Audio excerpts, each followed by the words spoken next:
wanted to start with a general kind of setting the stage and say to Scotty and to Andy, how did we get here to this NAFTA cataclysm that seems to be before us? Because a few years ago, yes, in 1987, 1988, it was a big issue in Canada. It was a big issue in the 1988 election that Brian Mulroney won, and John Turner tried to win with that great erasing the Canadian border ad that didn't help him, and free trade happened, and we've never really looked back. We've had pretty prosperous 30 years.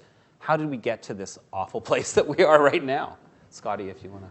Sure. Well, I'm happy to answer that, but first I just want to say thank you for having me, and it's good to be with you, Andy. I just want you to know that my policy at the Canadian American Business Council is if one of my members asks me to do something, the answer is always yes. So Megan Boyle asked me to do this, and we have some new members here and also a couple of board members, Steve Dier and Gary Clement, so thank you for having me. The other thing I will say is I woke up this morning in Washington, D.C., and realized I had to speak at the Canadian Embassy this morning, forgot about that.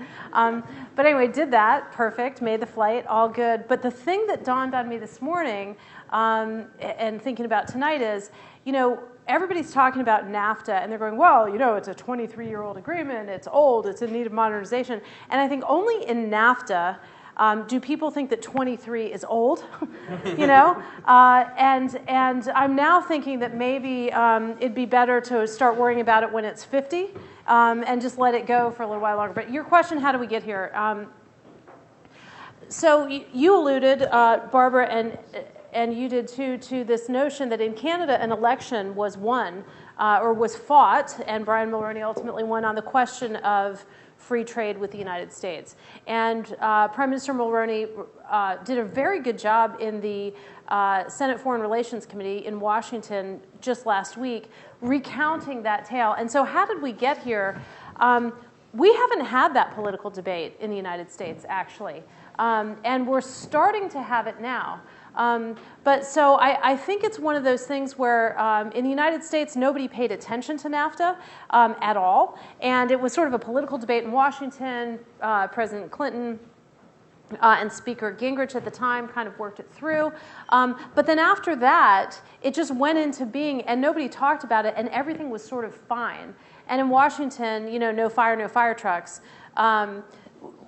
It just has not been well understood. And in Canada, it's remarkable to me that it's a solved political question. Canadian American Business Council hosted your federal opposition leader, Andrew Scheer. Gary was there in Washington, and he came to say, I'm not here to criticize the government on its NAFTA outreach. Actually, quite the contrary, I'm here to support it. So it's amazing that it's solved here. In the United States, we're just starting to have the conversation. And so we'll see how it goes. It's pretty controversial. And every time, Canadians get excited about the Maple Charm Offensive, as we call it, Andy, with a bunch of cabinet members and premiers and mayors and business leaders coming in to say, isn't this great, and it's in your interest, Americans, to do business with us. That's all true. However, there are still 60 million people that voted for Donald Trump who, with all his being, wants to tear this thing up and has been, he's not consistent about very many things at all, but he's been saying this. He took out an ad, a full-page ad in the New York Times like 30 years ago saying that it's a bad deal. So anyway, it is a constant struggle with the president and his base versus reason, rationale, and the economy on the other side. So we're here to save NAFTA at the Canadian American Business Council. We're working hard on it, and I know you are too, Andy. Well, thank you, and thanks to the organizers. I'm here because Scotty told me to come. Not true. I didn't even know you were going to be here because I didn't read Megan's email until tonight. That's the same sort of dialogue we had in Montreal at the last series of NAFTA talks. And in Prince Edward Island before that, yeah. True. So, Scotty brings up probably the most telling point, perhaps, of the evening, that for us, Canadians, this is a it's a transformatory experience. I'm not saying our future's on the line with trade, because I'll talk about that in a sec, but it's been of such intensity, a unifying, if you would, forcing function for all of us at the provincial, federal, municipal, local, business, mayors, And business owners, not only here in Canada but down in the United States, all focused uniquely on NAFTA in a nonpartisan fashion.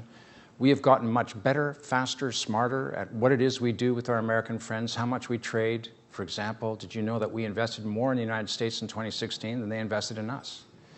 Did you know there's close to 500,000 people that cross that border every day? And 35 of the principal states in the United States have as their largest single trading partner. Y'all need a few more drinks for this game to work, you know? Look, our American friends and their friends, and that will never change, and they're going to continue being our largest trading partner no matter what happens. They need stuff that we have. We need stuff that they have. And together, our economies with Mexico have produced trillions in wealth, but like Prime Minister Trudeau, and is concerned for the middle class and those working hard to join it, and let's not leave people behind, as has happened in the past, for example, women and Indigenous and Aboriginal. Like that, President Trump is focused, I would argue, on making sure that those who suffered perhaps not in sharing the wealth and capabilities and growth of NAFTA, they were perhaps angry, they're bitter. And what we all have to do is work harder to make sure that we ameliorate those conditions for the next round of discussions. And I'm an optimist. I'm going to get it out right in front. I'm an optimist. NAFTA is worth saving. NAFTA is worth working really hard to protect.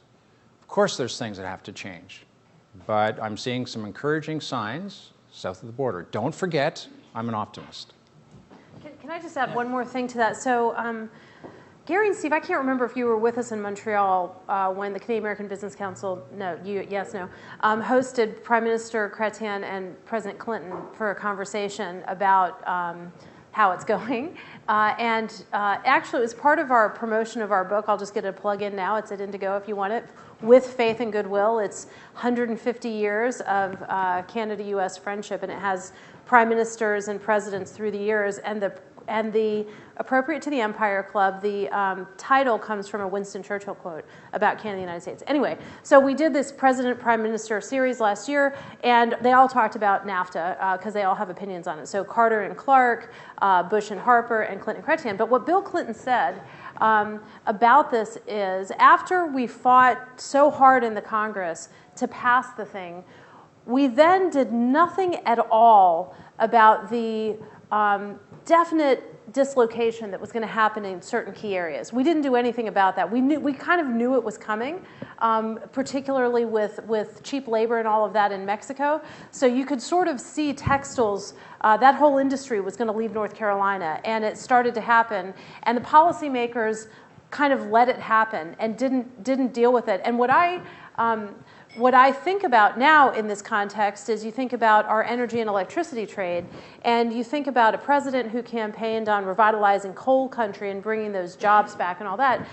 And here in Canada, you have an abundance of clean, green, renewable hydro that is coming into the U.S. So as we move forward with a modernized NAFTA, those coal jobs, what do we do with people who are dislocated in hopefully they're not dislocated, but hopefully we do have a modernized NAFTA. And what do you do about that? And how do we address that? Because I agree, it's completely worth upgrading. It's definitely worth saving, and it shouldn't be torn up. But we need to think about real people with real jobs in the economy, the same kind of people. Prime Minister Trudeau pointed this out in Davos, the same kind of working class people that voted him in Canada. He had a bigger coalition with younger people, whatever, also voted for Trump. It's interesting. And those are also Bernie Sanders voters. Go figure. Anyway. Do you think then that policymakers in the United States or politicians in the United States did a poorer job than their Canadian counterparts in? This used to be a divisive political issue in Canada. It's not as much as it used to be. It used to be a partisan issue. Liberals were anti-free trade. Progressive conservatives, as they then were pro-free trade. Now you have this flipped on its back thing in the United States where the Republicans, or some Republicans, Trump Republicans, are against NAFTA, and yet it was Ronald Reagan that was a NAFTA. Here we go. Everybody was against NAFTA. Every single politician of every party was against NAFTA up until President Trump threatened to tear it up, and then all of the sudden, people started focusing on it, thanks a lot to what Canada has done in terms of educating people, but also activating allies in the U.S. Because after all, the U.S. politicians that are now 37 United States senators have written to the president to say, do not tear it up, modernize it. And that's because of Farmers for Free Trade and others. Republican senators. Yeah. Republicans. There's some Democrats too that are for it.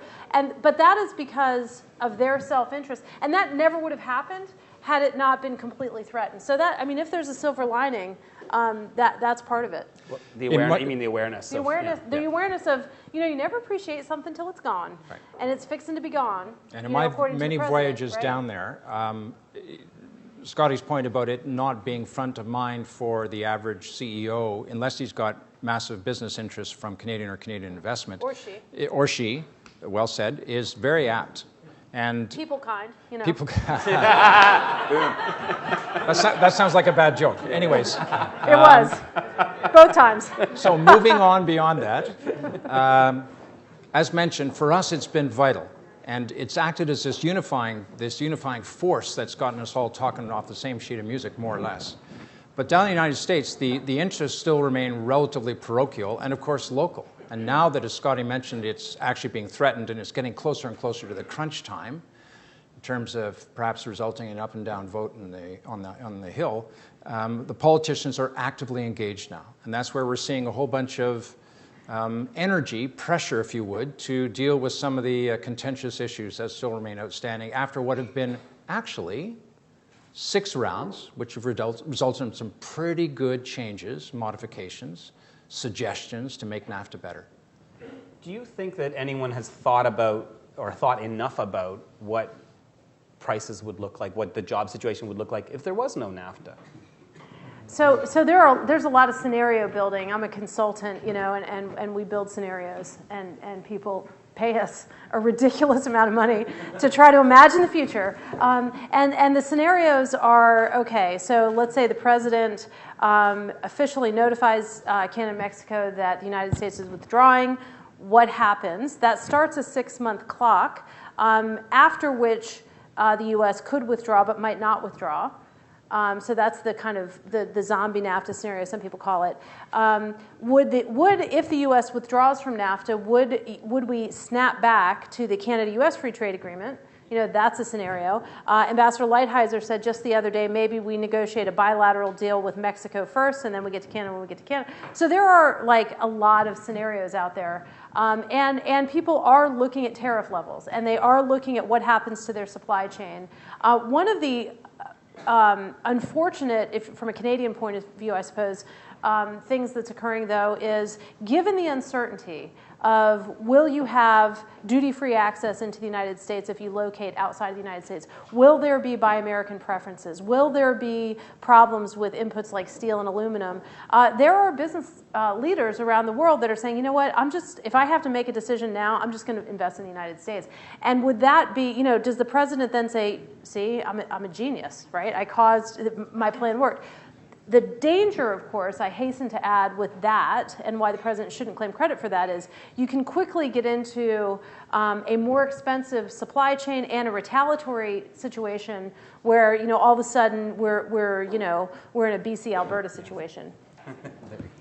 Let me give you, so to answer the question, are there scenarios which the government of Canada has been working on should unfortunate things happen with NAFTA? Yes. How many are there? About 6. Am I going to explain in exquisite detail what they are to you now? No. Why? Because that's not subject privy, if you would, to public consumption at this time. It would be irresponsible of us not to do these studies.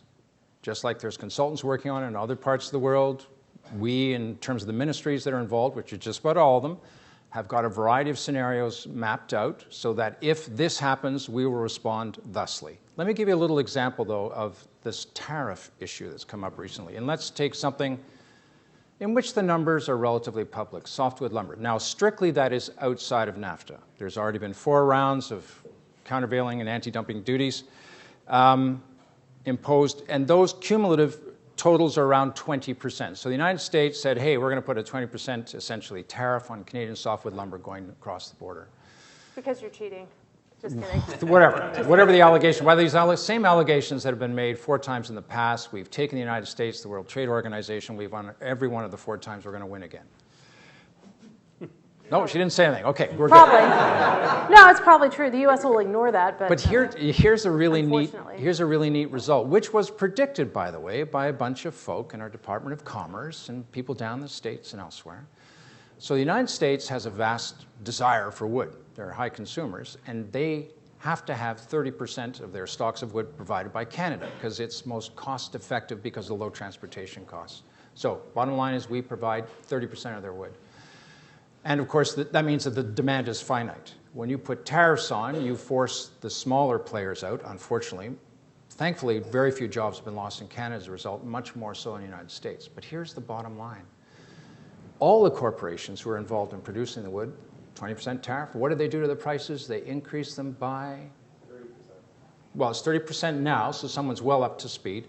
But within a month or 2 after it was exactly 21%. Now it's at 31% for a board foot of lumber. So who's paying for this tariff? The American taxpayer. Oops. Is that what you had in mind?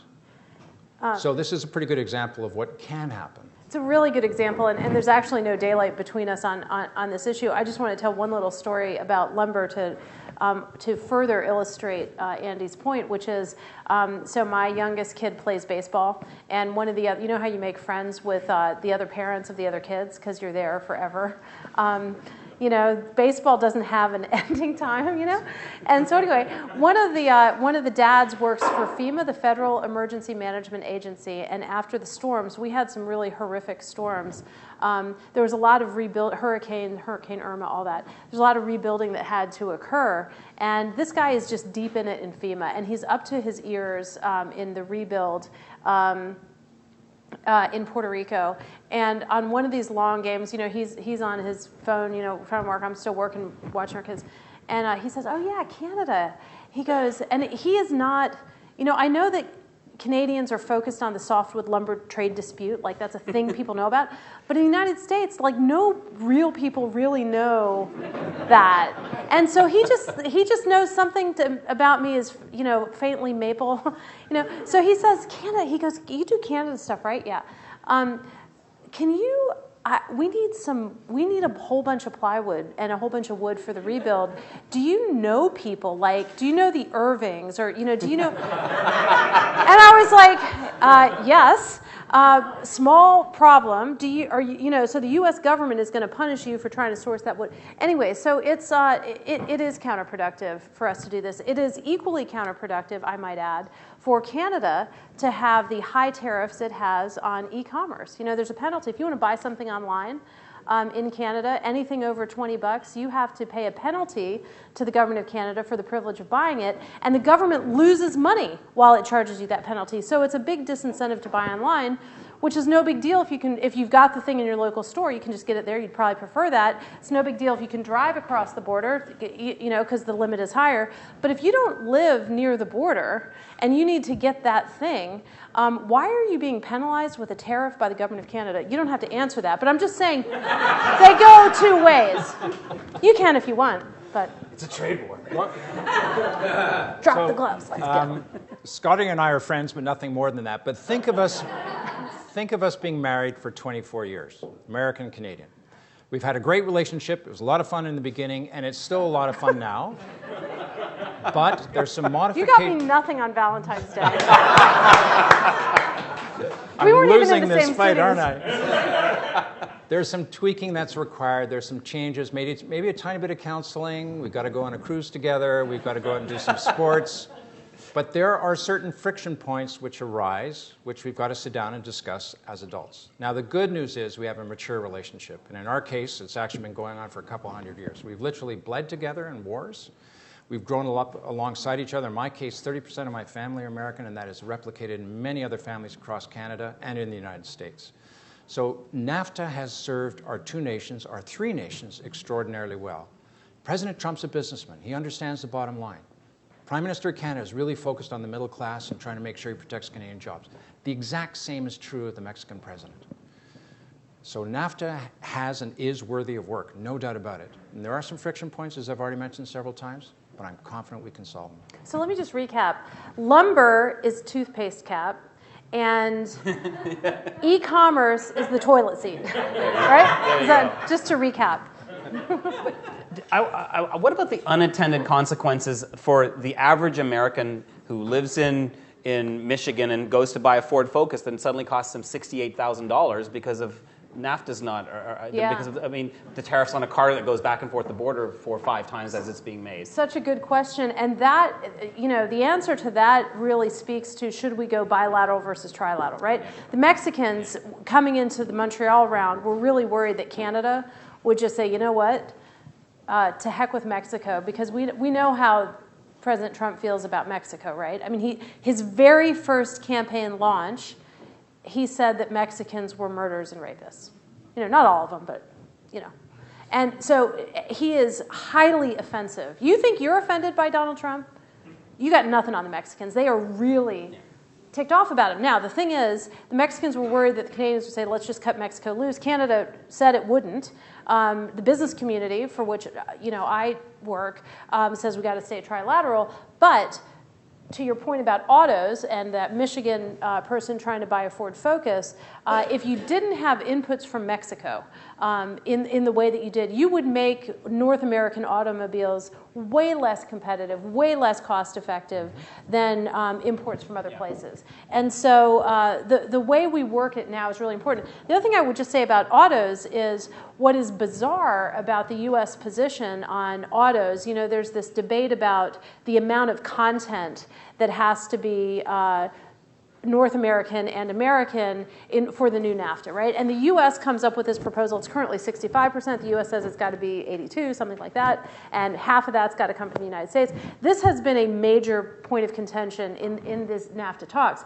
Now, what's bizarre about this is typically when the U.S. Trade Representative makes a proposal, it is something that has come from industry, particularly on something as technical and specific as that. It's because the industry has figured it out, has been working forever, and sort of really pushes government and says, here, do this, and then USTR does. In this case, USTR came up with it. The auto industry was like, where did you get this?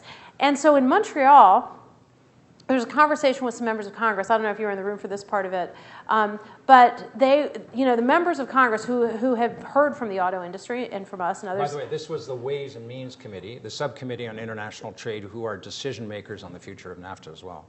Sorry. Very nice addition. The members of Congress say to the USTR, help us understand the policy rationale for the rules of origin proposal that has become so contentious, to which the career negotiators at USTR kind of look over to the political folks and go, yeah, help us understand that. So it's Alice in Wonderland time with this particular issue. These friction points arise. We've had some interesting ideas, innovative ideas that we've offered as alternatives to that which has been put on the table.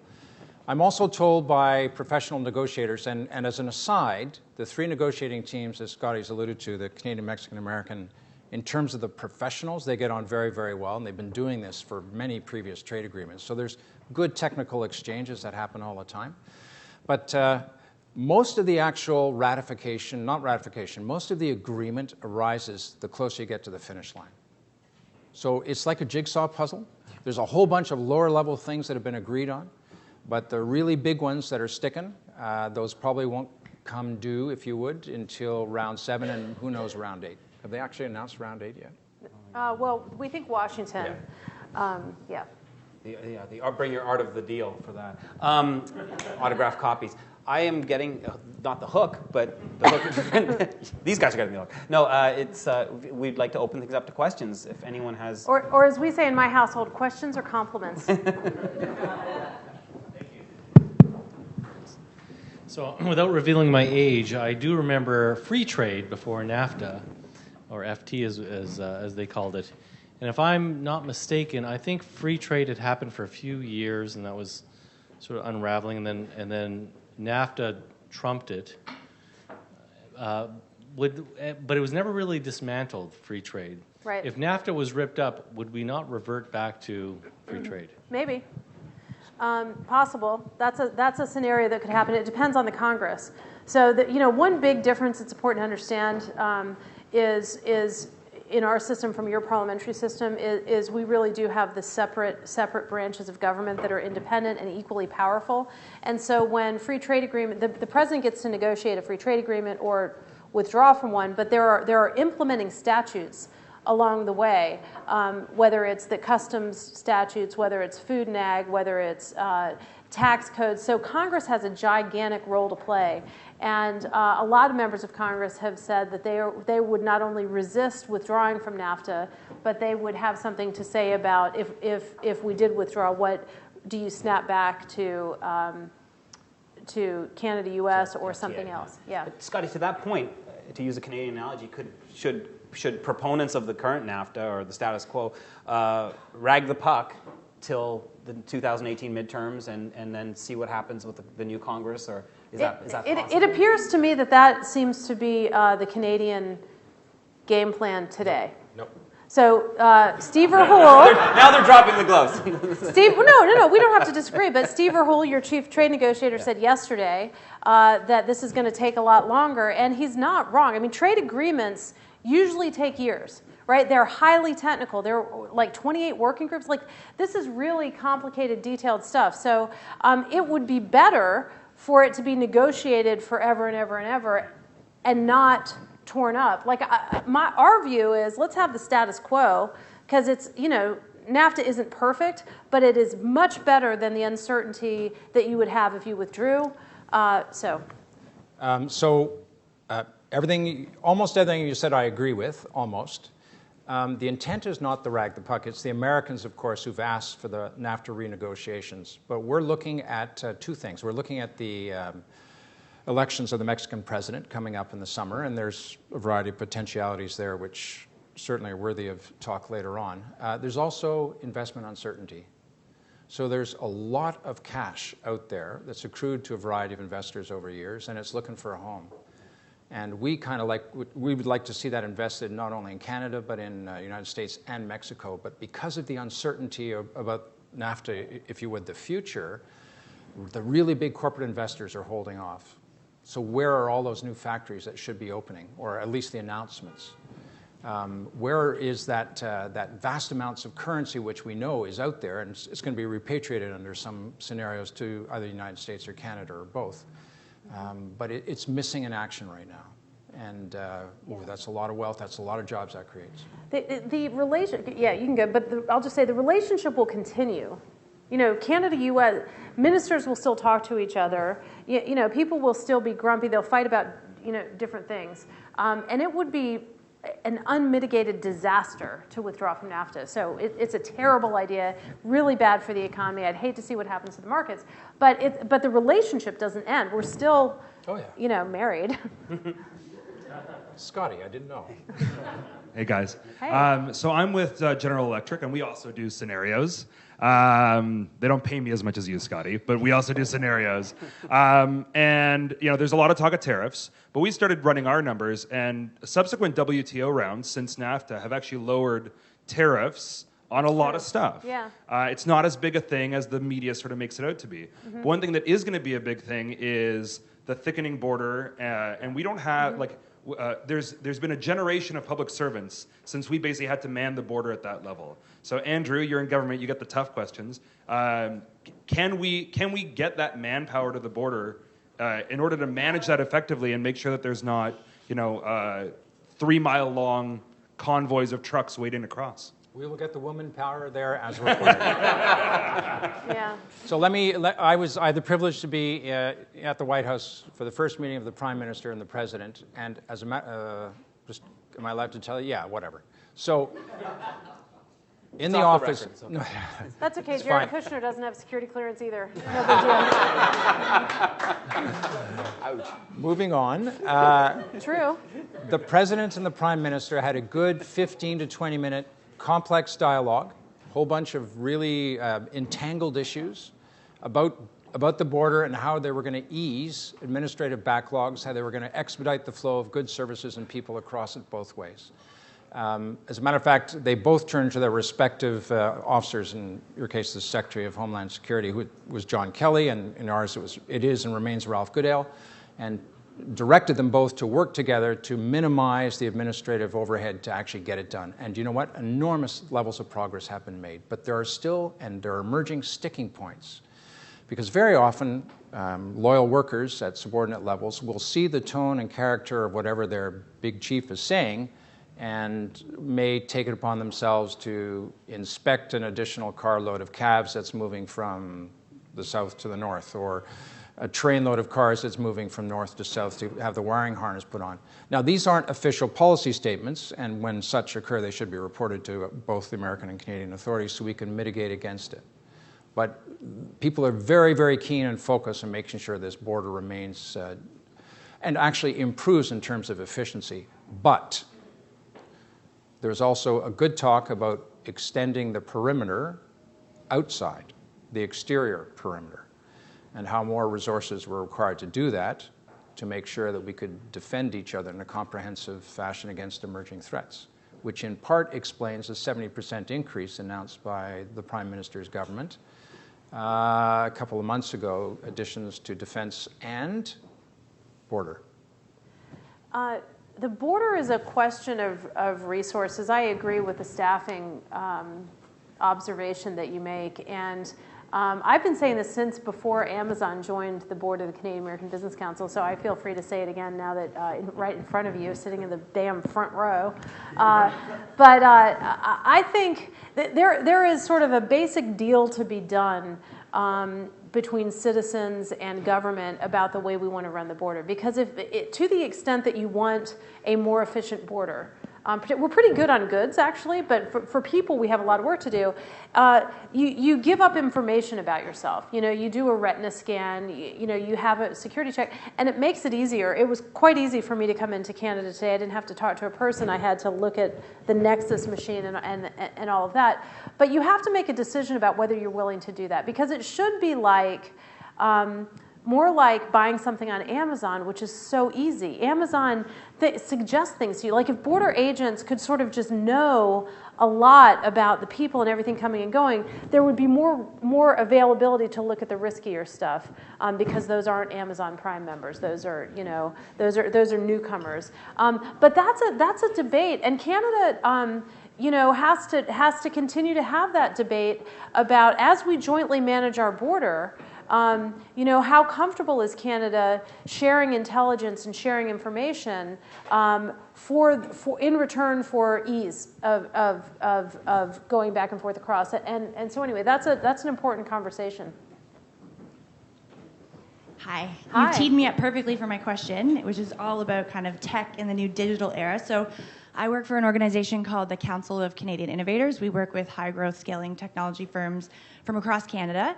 And we spent a lot of time talking tonight about traditional industries, so lumber, automotive, and there's a whole chapter in the NAFTA agreement that is dedicated to the digital side. Yep. So, Scotty, you made a comment earlier tonight about the idea that if the negotiation continues on and on and on, that's good generally for industry.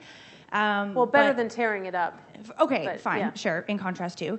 But in that whole context, we're also sitting at a very digital age. And so that data chapter talks about data localization, which a lot of Canadian companies are very concerned about, intellectual property. And so I would just be curious to know your comments on that side of it as we move into sort of a new world of the 21st century economy, which is coming upon us much faster than sort of old traditional industries. I agree with you 1 gazillion %. We need rules of the road for digital commerce and for data flows, cross-border data flows for localization. We need that. The Trans-Pacific Partnership, had the United States not pulled back, would have been a step in modernizing NAFTA. So you're right. I think we need to modernize it, and that digital is one of the reasons. My only point is I would rather keep it the same and figure out rules of the road for data and everything else separately if we have to, as opposed to tearing it up. But you're right. We gotta, the world has changed a lot in 20 years, and it's quite important to know the rules of engagement because everything is global, and certainly digital doesn't respect borders, nor should it. In my opinion, if we were to stop the NAFTA talks right now and declare success, that would be a huge benchmark, if you would, in terms of progress. Because of all the good work that the negotiators and the industry associations who provided the input have produced over the last 6 rounds. There do remain, though, some very contentious issues on the table, and as we get closer and closer to round 7 and perhaps round 8, I think hopefully there will be much more dialogue in the United States about the benefits, pros and cons, whatever might be the case of NAFTA, and as well, Americans will be listening perhaps more closely to their Canadian colleagues in similar businesses to understand their perspective and allow them to better appreciate the impact. If I could just make one quick point. There were a lot of ideas, Canada-US ideas, that were brewing and percolating and moving along that were not part of NAFTA, before NAFTA renegotiation came into being. And when it looked like we were going to have a good faith negotiation, people started pouring their ideas into the consultations and doing their submissions because they thought, okay, well now there's going to be a table set, there are going to be negotiators, let's sort of like incorporate all of this into a modernized NAFTA. And then what government started to do was say, well, we were about to fix this, but we're going to put it in our pocket because we'll trade it later. So, I don't know what will get solved through NAFTA. Some people said lumber should be part of the NAFTA because then it's not going to expire every 5 years and put us on the spring. Some people thought dairy supply management. There are all sorts of issues that people thought maybe NAFTA could fix in a modernized NAFTA, and some of them are too toxic for that. So I don't know. We have to make progress on digital with or without the NAFTA. I would rather it be through NAFTA because NAFTA could be the new modern trading agreement of the future. And not to quote your prime minister, but he said something the other day in California, like now I can't quote him. If NAFTA isn't right, I don't know what is, or if we can't. If NAFTA isn't right, then what does right look like? Yeah, right. Something. We're both quoting him wrong, but yes.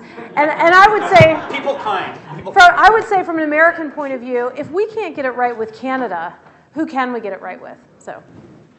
Thank you, Scotty. Thank you, Andy. Barbara. Thank you. Scotty, I'm so glad you managed to get across the border today. Personally, I'm so tired of hearing. Please because you're never going to let me in now. Please look into the mirror. Step back. Step forward. Please look into the mirror. It seems to me there's a metaphor there somewhere. But in any case, thank you so much. Sure, I'd like to invite Tenio Evangelista, the Vice President, Government Relations at OMERS Private Markets, to thank our panelists. Hi, Tenio. Can I have one word? Absolutely. Thank you. The first affirmative rebuttal for you high school debate nerds. You're welcome. Scotty brought it up. Canada recently has signed a bunch of historic trade deals that link us to essentially 1 billion additional new customers with just about 7 or 8 trillion in gross domestic product. We are at a nexus of international trading links. Now, they're still to be actualized and approved by the variety of players, but we're very, very close. And together, we believe this will make our economies plural, even richer, even more prosperous. But it's really important we don't leave the folk who were left behind last time. Let's not leave them behind this time, because that gives rise, if you would, to the spirit, which can be unpleasant. And that, in part, gets back to the first question that was asked of the panel, what gave rise to these conditions? So let's all prosper together, and that's what we're really focused on. And deep down, I believe all 3 nations are thinking much the same way. On that note, can we come back and have an actual debate? Because that would be fun. This is way too polite. I'd rather, Sorry, Tenio. No worries. Over to you. Thanks, Barbara. And on behalf of the Empire Club, on behalf of everyone here, just want to thank the panel. Rob, great job moderating. Scotty, Andy, fantastic insight into sort of the machinations going on behind the scenes. And I don't think we could have 2 better people here to sort of give us a window into the negotiations. And I'm hoping maybe the next time you join us, this thing will be resolved. But I'm not so sure. I'll be a grandmother, but yeah, cool. But anyway, thanks for taking the time. We really appreciate it. And to the Empire Club, this is a great format, and I'm all for doing a lot more of these. Thanks very much. Thank you, Tenio.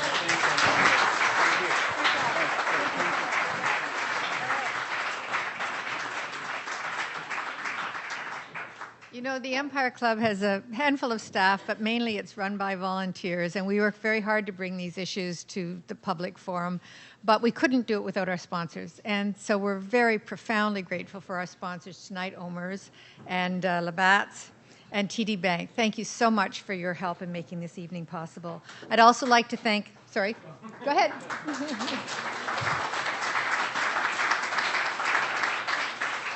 I'd also like to thank MediaEvents.ca, Canada's online event space for live webcasting today's event to thousands of viewers around the world. Although we're a venerable institution, we are alive and well on social media, so please follow us at Twitter at Empire_Club and visit us online at www.empireclub.org, and you can also follow us on Facebook, LinkedIn, and Instagram. Thank you so much for joining us this evening. And